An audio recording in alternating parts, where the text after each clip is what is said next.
Hello guys and welcome to Tech Tricks tutorial. Today we're going to talk about how to add friends on Monopoly Go. It's a step-by-step guide to follow easily, and don't forget to hit the like and subscribe button. So let's get right into it. So first off, you should have your Monopoly Go application ready, and to add friends, simply just go to the bottom right corner where you'll find your Friends tab. To add friends, you'll have to connect through contacts or Facebook or invite. So for example, if you want to connect through contacts, you'll see here, if you want to play with people you know, connect your phone contact list with Monopoly Go to know who's playing too. So you just go here and find friends and type their mobile number. Our second option right here is Facebook.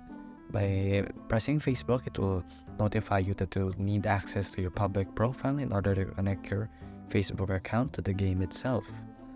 So the last one is invite. So you can invite via sending it in Messenger or Telegram, Instagram, or whatever platform you may please to invite your friends and family to play Monopoly Go too.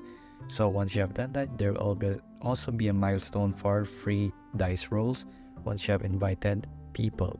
And there will be a secret gift right here. As you can see, there's going to be 150 dices for free and a special reward for inviting people. So that's how you basically add friends on Monopoly Go. If you like this video, please like and subscribe, and thank you for watching this video. See you again next time.